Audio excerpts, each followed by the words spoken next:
Panorama group, जो सोचता है वो करता है।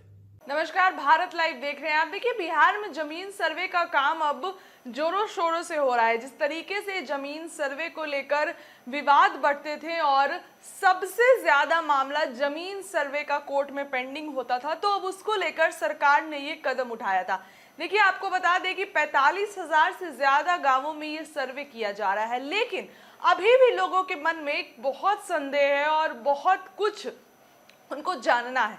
देखिए, बता दें कि अब बिहार के करीब 45,000 राजस्व गांवों में जमीन सर्वे की प्रक्रिया चल रही है। इसको लेकर लोगों के मन में कई तरीके के सवाल उठ रहे हैं। लोग जानना चाहते हैं कि वैसी जमीन जिसका बंटवारा पूर्वजों के द्वारा मौखिक तौर पर हुआ है, जो बदलेन है, उन जमीनों का खातियान किसके नाम बनेगा। तो बता दें कि बेगूसराय रामनगरी गांव निवासी किसान कमल देव सिंह ये बताते हैं कि उनकी जमीन पुश्तैनी जमीन है, जिसका बंटवारा उनके परदादा के जमाने में मौखिक रूप से किया गया था। इसका कोई लिखित कागजात नहीं है और उसके बाद उन जमीन के हिस्सेदारों में से बहुत से लोगों ने अपनी जमीन बेच दी है। और जब अब सरकार जमीन का सर्वे का कार्य कर रही है, तो उनके मौखिक बंटवारे किए गए जमीन का क्या होगा और खतियान किसके नाम होगी। साथ ही वो बताते हैं कि बीते 10 वर्षों से कर्मचारी और अंचल अधिकारी के ऑफिस का चक्कर लगाते लगाते थक गए, लेकिन उनकी पुश्तैनी जमीन का ना तो मुटेशन उनके नाम हो सका और ना ही आपसी बंटवारा। अब उन्हें डर सता रहा है कि जमीन सर्वे के बाद उनकी जमीन किसके नाम होगी। वहीं दूसरी ओर अंचल में कार्य करने वाले अंचल अमीन शंभू प्रसाद बताते हैं कि आवासीय भूखंड और कृषि योग जमीन को मापने में उतनी कठिनाई नहीं है जितनी कि आवासीय भूमि में।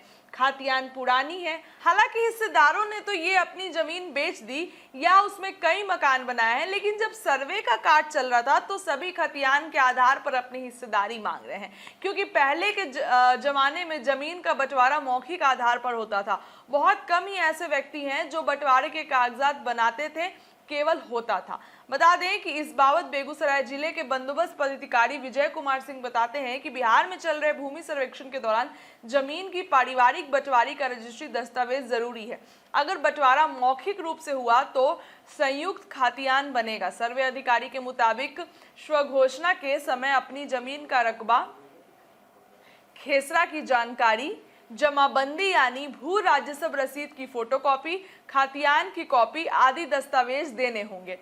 अब तमाम चीजें देखिए लोगों के मन में जो है ये चल रही है कि किस तरीके से जमीन का अगर कोई काम पूर्वजों के द्वारा मौखिक बंटवारा हो गया है तो हम खातियान किसके नाम से बनेगी। लेकिन देखिए, जिस तरीके से सरकारी अधिकारियों के द्वारा ये काम किया जा रहा है और निरीक्षण किया जा रहा है, तो अगर आपकी जमीन के आपके पास अगर कुछ भी प्रूफ होंगे तो जरूर ही जमीन आपके नाम ही रहेगी। कुछ प्रूफ आपको देने होंगे। फिलहाल जमीन की इस खबर में इतना ही। जुड़े रहिए अपने चैनल के साथ। जमीन सर्वे से जुड़ी खबरें आपको मिलती रहेंगी। बहुत बहुत धन्यवाद। पनोरमा ग्रुप, जो सोचता है वो करता है। अगर ये वीडियो पसंद आई और वह बिहार के राजनीति और बिहारियत से सरोकार रखेनी तो सब्सक्राइब बटन दबा के चैनल के सब्सक्राइब कर ली। ओजे एगो घंटी बा, ओकरा बटन दबा देला से कुल सटीक और मारक खबर रुआ मुफ्त में मिल जाई। अगर रुआ पत्रकारिता के हमनी के नया प्रयोग में सहयोग कर चाहतानी तो ज्वाइन बटन दबा दी। पेटीएम नंबर नोट कर ली 9386816700। धन्यवाद।